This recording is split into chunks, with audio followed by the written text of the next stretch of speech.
I never thought a man could break twice in one lifetime, until the day my own children turned their backs on me. My name is Harold Jennings, and I gave everything, my youth, my money, my heart, to a family that threw me out like yesterday's trash. But life has a strange way of circling back, and so does justice. My name is Harold Jennings, and the morning it all happened, I stepped into the kitchen hoping for peace, just a quiet cup of coffee with my son and daughter. Instead, I heard Daniel whisper, "Dad's becoming a problem. We need to talk to him today." I froze in the doorway. "A problem?" I asked, "Is that what I am now?" Daniel didn't look at me. "Dad, please don't start." "Start." My voice shook. "Son, I just walked in." Chloe stood by the counter, arms crossed. "We've been talking, Dad. Things can't keep going like this." "Like what?" I asked. "I cook. I clean. I stay out of the way. What exactly is so hard about having me here?" "It's not about chores," Chloe said. "It's the tension, the arguments." "What arguments?" I asked, stunned. "I barely say 2 words unless you speak first."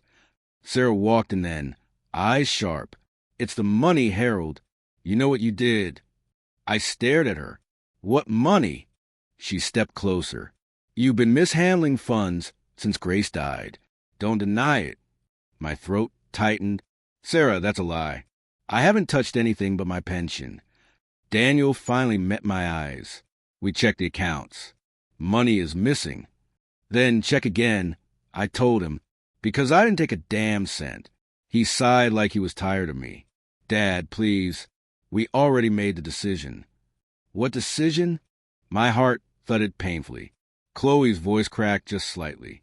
"It's time for you to move out." I looked from one face to another, searching for a hint of love, of hesitation. Anything. "You're kicking me out of my own home?" Daniel's jaw clenched. "Dad, the house isn't yours alone anymore. We're all living here now, and things aren't working." I felt the floor tilt beneath me. "I built this place with my hands. I raised you here.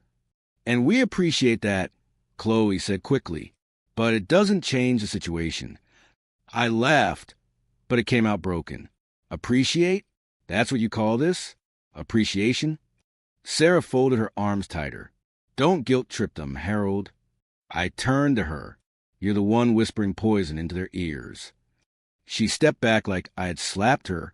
"See? This is what I mean. You're unstable." "Unstable?" My voice rose. "Because I'm defending myself." Daniel dropped into a chair. "Dad, you're making this harder than it needs to be." "No," I said. "You made it hard when you believed her over me." Chloe touched Daniel's shoulder. "Let's not drag this out. It's better if Dad packs today." I felt something crack inside me. "Is that what you want too, Chloe?" She looked away. "It's what's best." "For who?" I asked. "Because it sure as hell isn't best for me." Daniel pushed back his chair. "We'll help you find somewhere. Maybe a small place across town. Just until things calm down. Until your lies about me feel less fresh." I asked. He glared. "Dad, enough." I stepped back, suddenly lightheaded. "When your mother died, I thought we'd lean on each other. I thought grief would pull us closer." Chloe whispered, "Don't bring Mom into this." "How can I not?" I said, "She's the glue you two lost the moment she was gone." Silence filled the room. I finally asked, "Just tell me one thing. Do either of you actually believe I stole from you?" Daniel hesitated. Chloe didn't. "Yes," she said quietly. "We do." The air left my lungs. I grabbed the edge of the table to steady myself. "Then you don't know me at all." Sarah walked toward the hallway. "We should give him time to pack." I turned to Daniel. "Son, look at me. Look me in the eye and tell me you believe I'd ever harm this family."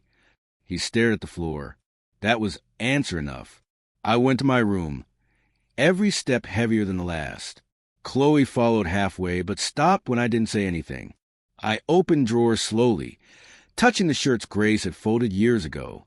The memories stung like open wounds. From the doorway, Chloe murmured, "Dad, don't be dramatic." I didn't turn around. "I'm not being dramatic. I'm being erased." She said nothing. When I finished packing the small bag that held what little dignity I had left, I walked back toward the living room. Daniel stood by the front door, refusing to meet my eyes. "Dad," he said softly, "this is for the best." I stepped past him. "No, Daniel, this is just for you." He opened the door. Cold air rushed in. I looked at both of my children one last time. When you close this door, you close a part of me you'll never get back. No one spoke, so I walked out. The door clicked shut behind me, and the world went silent. The first night after they threw me out, I sat on the edge of a cheap motel bed staring at the peeling wallpaper. I whispered to myself, "How did it come to this, Harold? How did your own children forget who you are?" The room didn't answer. It never does. I called the front desk. "Does the heater work? It's freezing in here." A bored voice replied, "Hit it twice. Sometimes it kicks in." I did. It didn't. I lay back and closed my eyes. But instead of sleep, memories rushed in. Grace laughing in the backyard. Daniel running around with a toy truck. Chloe tugging my sleeve, begging for ice cream. I whispered into the dark. I gave him everything. The next morning, I checked out and walked toward the bus stop, bag on my shoulder. A man waiting there nodded. "Rough night." "You could say that." I told him. He chuckled. "Motel pillows feel like rocks." "It wasn't the pillows," I said. "It was my past." He didn't ask, and I was grateful. When I reached the next motel, the clerk asked, "One night or two?" "Just one," I said. "Maybe less." He scanned my face. "You look like a man carrying something heavy." "I am," I told him, "but I don't know where to set it down." In the room, I paced back and forth. My thoughts argued with each other like old rivals. "Maybe you were too strict," I muttered. "Maybe you pushed them too hard as kids." But another voice rose inside me. "No, Harold. Strict doesn't mean cruel. Strict means you cared." I sat on the bed and said aloud, "I worked double shifts. I saved every spare dollar. I never missed a birthday. Never missed a school play. I did what a father should do." Still, doubt clawed at me. Maybe they resented the way I handled things after Grace died. Maybe I withdrew too much. Maybe they mistook grief for coldness. That night, I dreamed of her. I heard Grace's voice say, "Don't blame yourself, Harold. Look deeper." I woke up whispering, "Grace, what am I missing?" The answer came slowly. Voices. Arguments. Whispers. I remembered Sarah complaining after the funeral. "Money's tight. Daniel, your father should help more." Daniel replied, "He's grieving. Give him time." She shot back, "Time doesn't pay bills." At the bus station the next morning, I spoke to myself softly. She never liked that I handled the finances. She always wanted control. I boarded a bus without caring where it went. The driver asked, "You getting off anywhere specific?" "No," I said, "just moving." On the ride, I stared out the window while the truth surfaced like a bruise rising to the skin. Someone had poisoned their hearts against me. Every cold glance, every sudden argument, every time Daniel avoided my eyes, every time Chloe's smile felt forced, pieces snapped together. When I checked into a third motel, the woman at the desk asked, "Any plans this week?" "No," I said, "just trying to figure out why my kids don't want me." She blinked. "Oh, I'm sorry. Families can be complicated." I sighed. Complicated is when you disagree. This is betrayal. In the room, I sat on the floor and talked to myself the way I once talked to other broken men in the factory break room. Think, Harold, when did things shift? I remembered Sarah standing in the kitchen months ago saying, "Daniel, your father's spending too much." I saw receipts. I had answered, those were groceries. For all of us. But she ignored me, and Daniel didn't defend me. I whispered. She planted the seed, and grief watered it. I stood, suddenly angry at myself. Why didn't you see it earlier, Harold? You were too blinded by love. The thought hurt more than the cold nights. Later, I walked outside to get fresh air. A young man leaned against the railing smoking. He glanced at me. "You look like someone fighting ghosts." I am, I said. And losing. He shrugged. Then stop fighting and start understanding. It was simple advice, but it cut deep. Back in the room, I stared at the ceiling and finally spoke the truth I had avoided. They didn't abandon you because of who you are, Harold. They abandoned you because of what they were told. Something inside me sparked. Faint but real. Not hope. Not yet. But refusal. Refusal to stay broken. I stood, grabbed my bag, and said to the empty room, if they want me gone, fine, but I won't stay lost. The cold night outside didn't feel as sharp, because now I knew the truth. And the truth warmed me more than any motel heater ever could. A week after losing my home, I found myself sitting in a small diner with my old friend Michael. We hadn't seen each other in months. When he spotted me, he waved me over. Harold, where have you been hiding? I slid into the booth.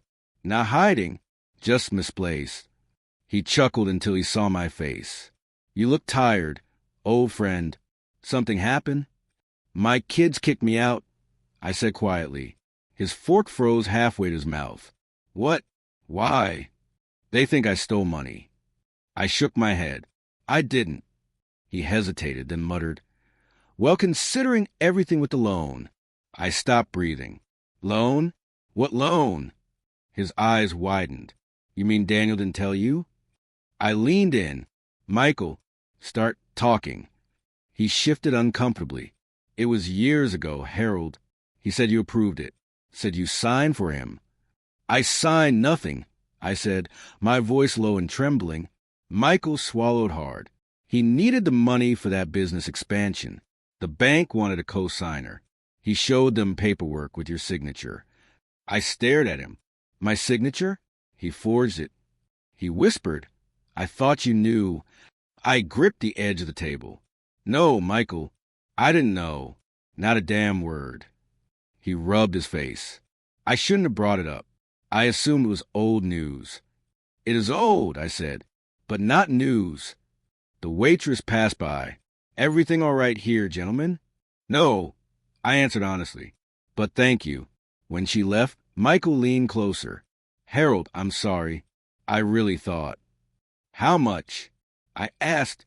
He hesitated. Harold, how much was the loan? About 60,000. I closed my eyes. 60,000. He whispered, please don't be angry. I'm not angry, I said. I'm processing. He stared at me nervously. Daniel said you agreed. He even said Chloe knew. And Sarah. I opened my eyes. Sarah knew? He nodded. They all did. My chest tightened. And they let me walk around thinking I was losing my mind, thinking I misplaced money, thinking I was a problem. Harold.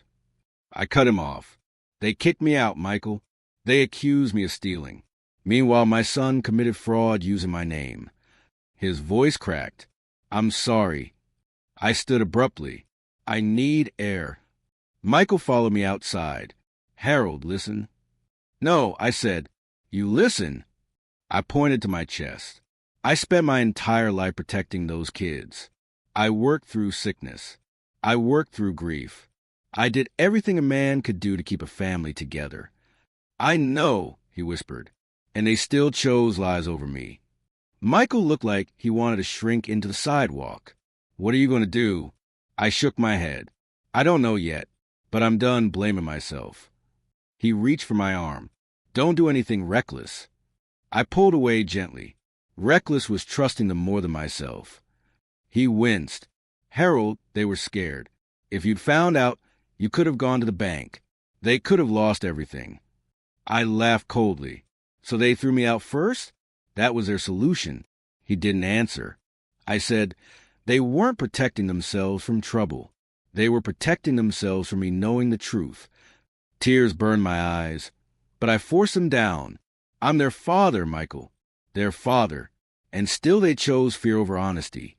He whispered, people do stupid things when they're desperate, and liars do cruel things when they're cornered. I replied. He stepped back. Harold, I feel awful. Don't feel awful for me, I said. Feel awful for them. They're going to have to face me one day. His voice trembled. "What will you say?" "I'll tell them the truth," I said. The truth they tried so hard to bury. Michael nodded slowly. "Do you want to ride somewhere?" "No," I said. "I need to walk." He sighed. "Call me if you need anything." I didn't promise. I just turned and walked down the street, each step heavier but clearer. I whispered to myself, "So that's why they push you out, Harold. Not resentment. Fear." I stopped under a flickering street lamp. "They betrayed you to save themselves." The lamp buzzed above me like it agreed. I took a long breath. "You're not just a father who lost his home. You're a man wronged." The bitterness in my mouth shifted into something sharper. Not rage. Awakening. I clenched my fists. They thought kicking me out would keep the truth hidden. I looked up at the night sky. They were wrong. The morning after I learned the truth about Daniel's forged loan, I stood outside the motel and told myself, no more begging, no more explaining, just move. For the first time in years, I meant it. I walked into a small workshop downtown, a place that repaired old furniture and sometimes restored antiques. The owner, a wiry man named Curtis, looked me over. "You know anything about woodwork?" "A little," I said. "I built most of my old house myself." He raised a brow. "You looking for work or looking for distraction?" "Both," I admitted. He nodded. "Grab those tools. Show me what you can do." I repaired a broken chair leg, sanded a tabletop smooth, tightened loose joints. Curtis whistled. "Not bad for someone who knows a little." I gave a tired smile. "I need a fresh start." He shrugged. "Everyone who walks in here does. You want a job?" "Yes," I said without thinking. "I need something to keep me breathing." "Then welcome to the workshop," he said. "We start early. Coffee's terrible. Pays fair." "Fair is enough," I told him. After the shift, I walked to the diner nearby. Maya, the waitress with the soft voice and warm smile, greeted me with, "Back again, Mr. Jennings?" "Harold is fine," I said. She poured coffee into my cup. "Rough day?" I exhaled slowly. "Rough month." She slid an extra biscuit on my plate. "On the house." I frowned. "You don't have to do that." "I know," she said, "but you look like someone who needs a small kindness." I stared at her for a moment. "Thank you, Maya." She smiled. "Talking helps too, you know." I shook my head. "Talking got me thrown out my own home." She froze. "Your kids?" "My kids," I said bitterly. She touched my shoulder lightly.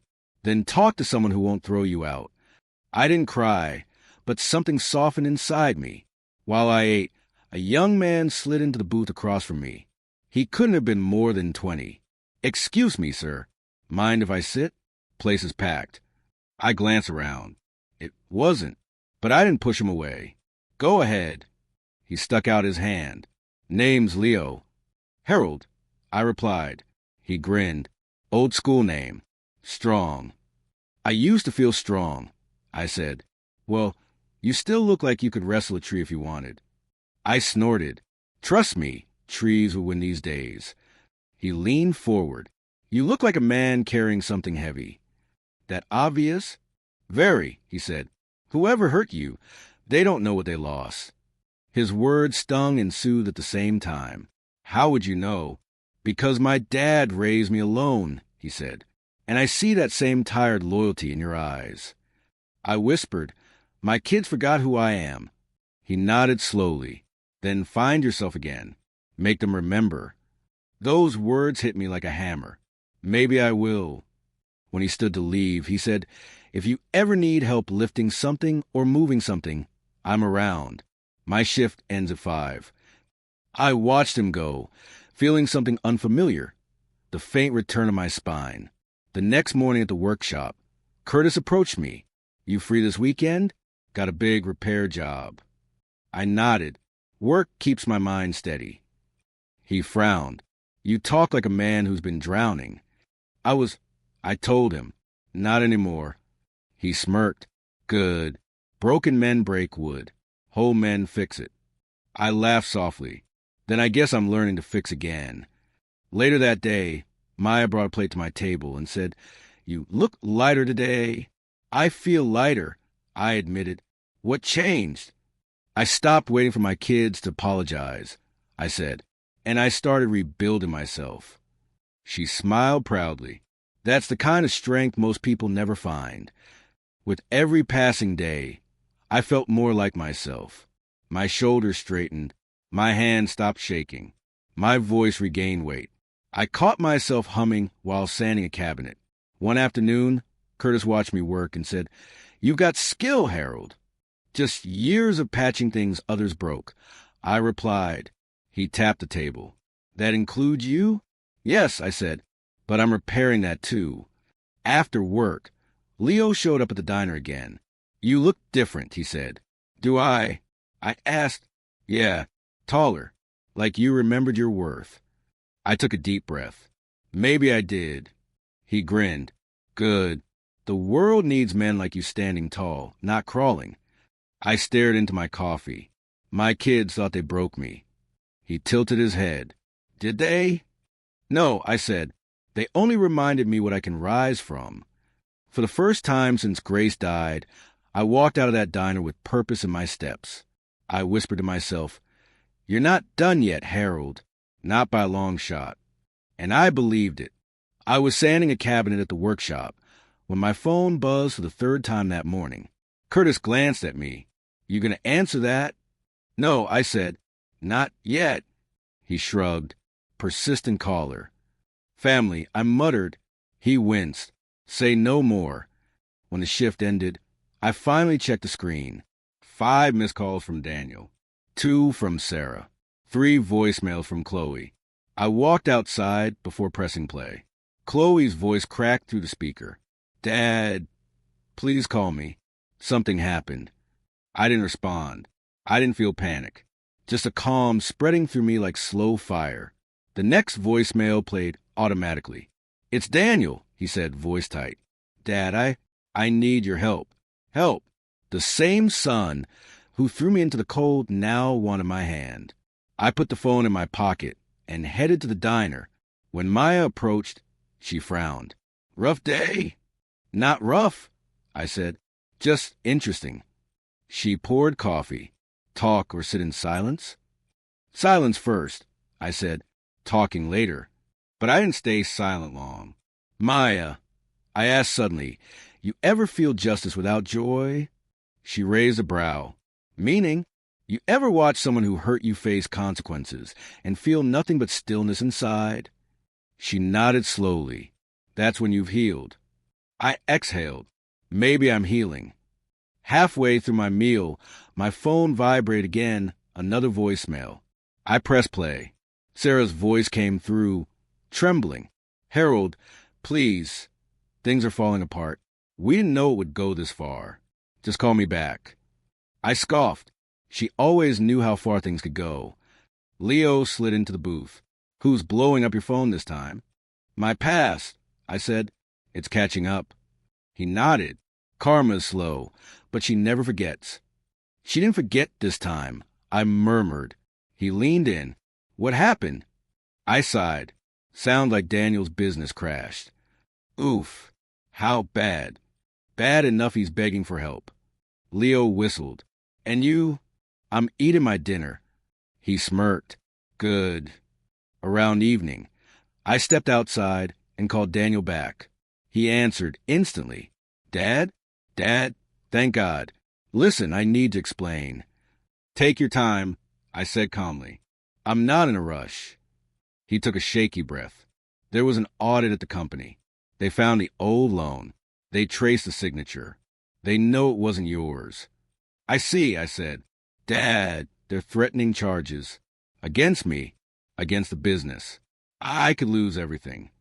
"You forged my name," I said softly. "You already lost everything." He whispered, "I messed up.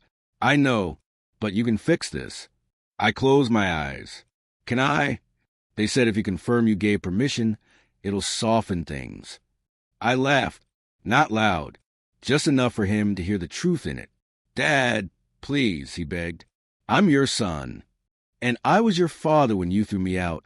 I replied, "Where was that loyalty then?" Silence stretched between us. Dad, he whispered, I'm sorry. You're sorry because you got caught, I said, not because you hurt me. He didn't deny it. I ended the call without another word. 10 minutes later, Chloe called. I answered. Dad, she sobbed. Mark left me. He took everything. The house, the account. He cleaned it all out. I don't know what to do. I'm sorry, I said. Truly. Please, she cried. I need you. I know we were wrong. I know we hurt you. You didn't just hurt me, I whispered. You erased me. She cried harder. I was stupid. I listened to the wrong people. You listened because it was easier than believing your father. I said, Dad, can I come see you? Not yet, I said. I'm not ready. She begged again, but I kept my tone steady. Heal, then we'll talk. When I hung up, my phone buzzed once more. Sarah. I answered. Harold, she said, voice tight. We need to talk. I doubt that, I replied. This is serious. Daniel is falling apart. Chloe is a mess. You have to help them. No, I said simply. You're their father.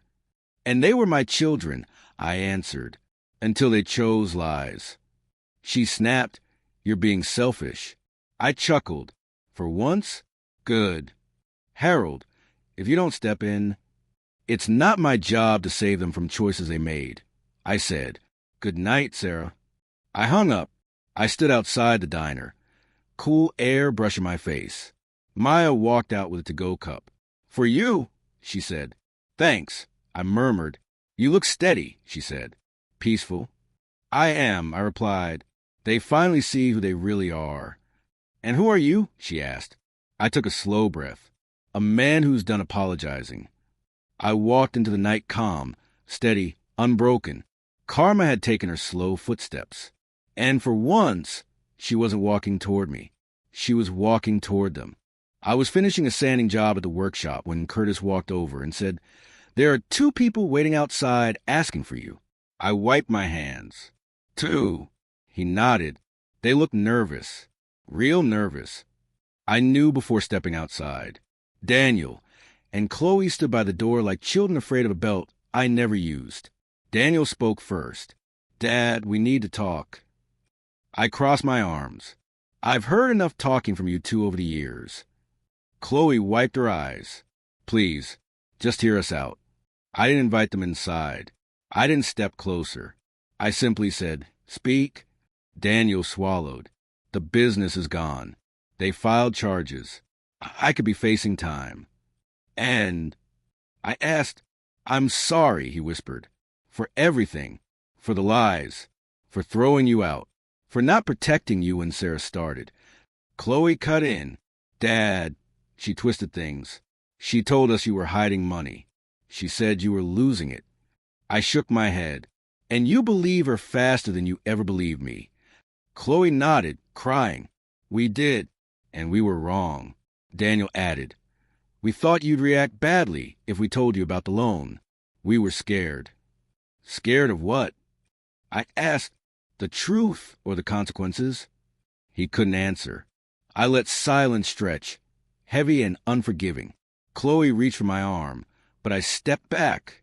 Dad, please don't shut us out the way we shut you out. I took a breath. Why are you here? To apologize? Or to ask for help? They fell quiet. Then Daniel said, barely audible, Both.